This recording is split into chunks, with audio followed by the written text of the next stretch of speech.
नमस्कार दोस्तों, स्वागत है आपका इन्फॉर्मेशन सेंटर पर। आज मैं आपको बताऊंगी स्टेपिंग अप के सामान्य नियम और रेलवे बोर्ड के महत्वपूर्ण स्पष्टीकरण।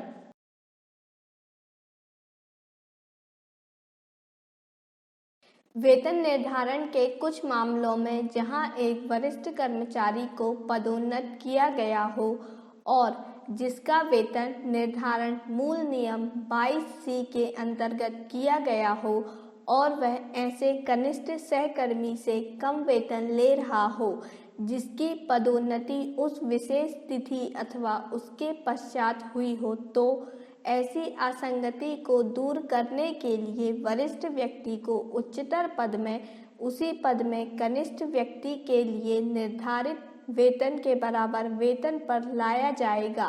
वरिष्ठ कर्मचारी की यह वेतन वृद्धि असंगति पैदा होने की तिथि से लागू होगी, अर्थात उस तिथि से जिससे कनिष्ठ कर्मचारी का वेतन उच्चतर पद में पुनः निर्धारण किया गया। यह लाभ देने के लिए निम्न शर्तों का पूरा होना आवश्यक है। ए, वरिष्ठ और कनिष्ठ दोनों अधिकारी एक ही संवर्ग काडर के होने चाहिए और वह पद जिन पर उन्हें नियमित आधार पर पदोन्नत किया गया हो एक ही काडर में समान होना चाहिए। बी, निचले तथा उच्चतर पदों के वेतन क्रम जिनमें वह वेतन लेने के हकदार हैं समान होने चाहिए।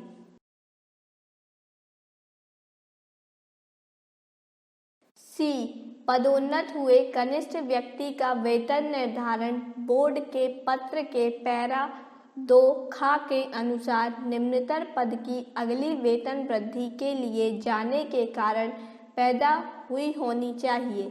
दूसरे शब्दों में यह सुनिश्चित किया जाना चाहिए कि यदि कनिष्ठ व्यक्ति का वेतन निर्धारण भी सामान्य पद्धति के अनुसार सीधे नियम 22C के अंतर्गत किया जाता तो यह विसंगति पैदा न होती, और यह भी कि निम्नतर पद पर वरिष्ठ व्यक्ति समय समय पर अपने कनिष्ठ साथी से कम वेतन न लेता रहा हो।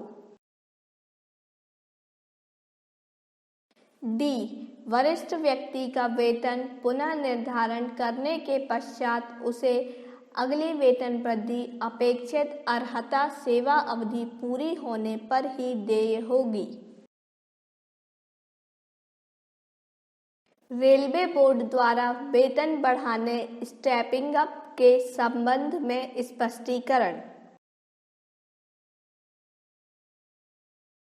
प्रश्न, यदि कनिष्ठ रेल सेवक की प्रोन्नति धारणाधिकार अल्पकालीन रिक्ति पर की जाती है तो क्या नियम 1316 के अनुसार वरिष्ठ रेल सेवक ए वेतन को बढ़ाना अनुमेय होगा?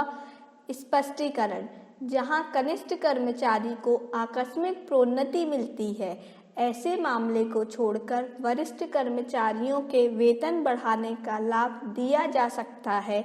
इस प्रकार बढ़ाया गया वेतन कनिष्ठ कर्मचारी के प्रतिवर्तन पर हो तो कम किया जाएगा और न ही उसकी दोबारा प्रोन्नति होने पर फिर बढ़ाया जाएगा।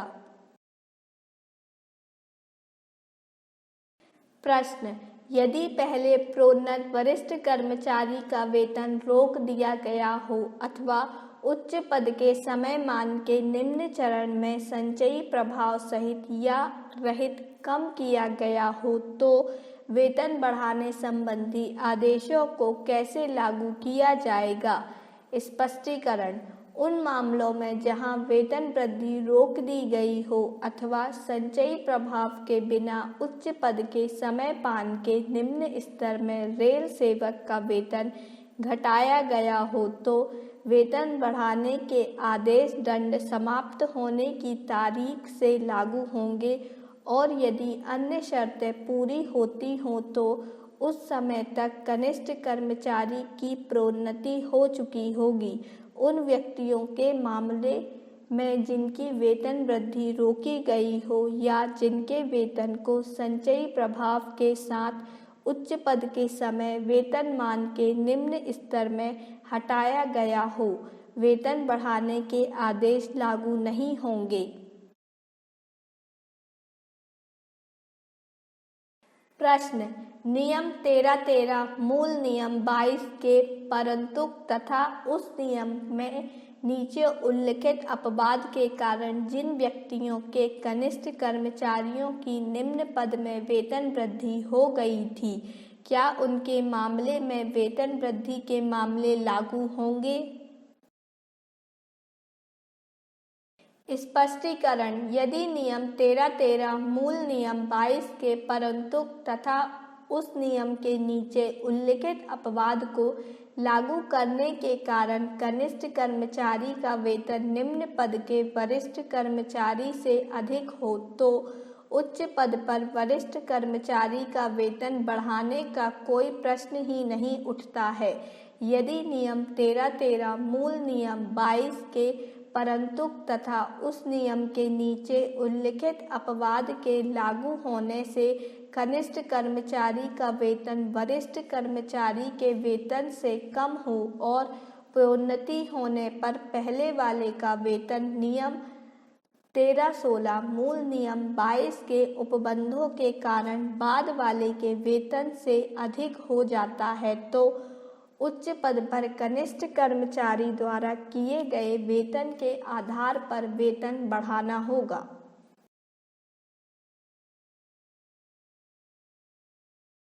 प्रश्न, निम्न पद में जिस रेल सेवक को उसे दी गई उच्च श्रेणी के कारण उससे वरिष्ठ कर्मचारी से पहले प्रोन्नत किया जाता है, उसके मामले में यदि निम्न पद में वरिष्ठ कर्मचारी को बाद में प्रोन्नत किया जाता है और उसे अधिक वेतन मिलता है तो क्या कनिष्ठ कर्मचारी पर वेतन बढ़ाने के आदेश लागू होंगे?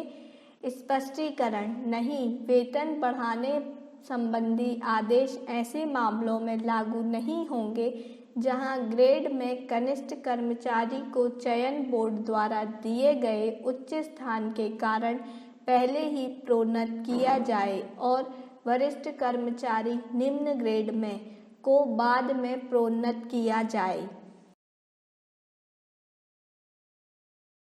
प्रश्न, उन मामलों में जहां निम्न पद में ज्येष्ठता की सूची उसी कार्यालय में बनाई जाती हो और उच्च पद की ज्येष्ठता सूची रेलों के आधार पर बनाई जाती हो, वहां वेतन संबंधी आदेश कैसे लागू किए जाएंगे?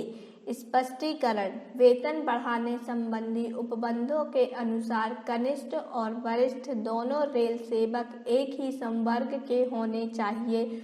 उदाहरण, जहां स्थायी रूप से किसी ज्येष्ठता प्रोन्नति समूह के वरिष्ठ कर्मचारी की सभी रेलों के आधार पर बनाई गई ज्येष्ठता सूची के उच्च पद पर पहले प्रोन्नत किया जाता है, वहां केवल स्थानीय रूप से रखे जाने वाले निम्न पद के उसी ज्येष्ठता समूह के कनिष्ठ कर्मचारी के वेतन के संदर्भ में उसका वेतन बढ़ाया जा सकता है।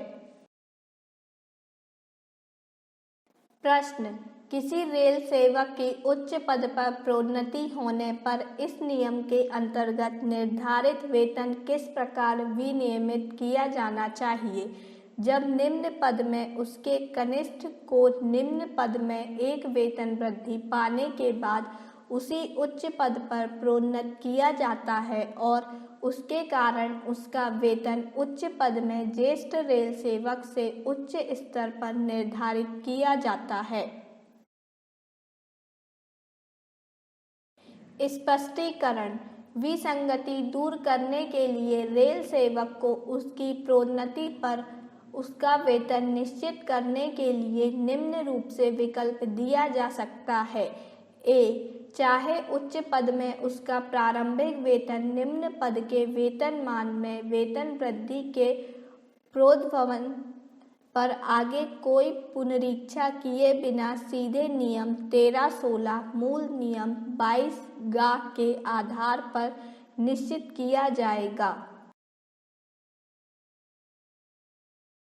बी, प्रोन्नति पर उसका वेतन प्रारंभ में इस प्रकार निश्चित किया जाए जैसा कि नियम 1313 मूल नियम 22 का 1 में व्यवस्था है, जिसे निम्न पद के वेतनमान में अगली वेतन वृद्धि के प्रोद्भवन की तारीख को नियम 13-16 मूल नियम 22 के उपबंधों के आधार पर पुनः निश्चित किया जाए।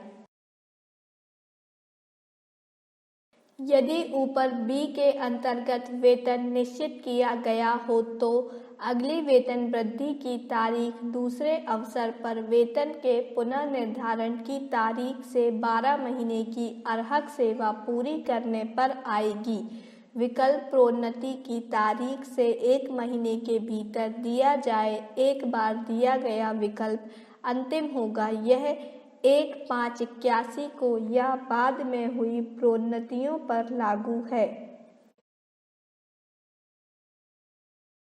प्रश्न: क्या उच्च पद का वेतन निश्चित करते समय साधारण मामले की तरह नियम 13-16 के अनुसार निम्न वेतनमान में एक वेतन वृद्धि दी जा सकती है, अथवा यदि निम्न वेतनमान में दक्षता अवरोध शामिल हो तो उच्च पद का वेतन निश्चित करने से पहले रेल सेवक को उसे करने की अनुमति देने के लिए सक्षम प्राधिकारी के आदेश की आवश्यकता है।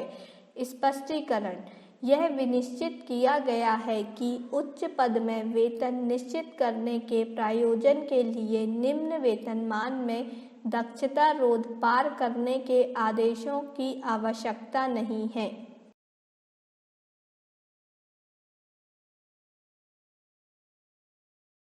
हमारे इस वीडियो को एंड तक देखने के लिए आपका बहुत बहुत धन्यवाद।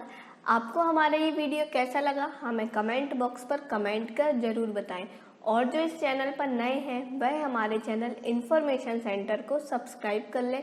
आप हमारे वीडियो को लाइक एंड शेयर ज़रूर करें। धन्यवाद।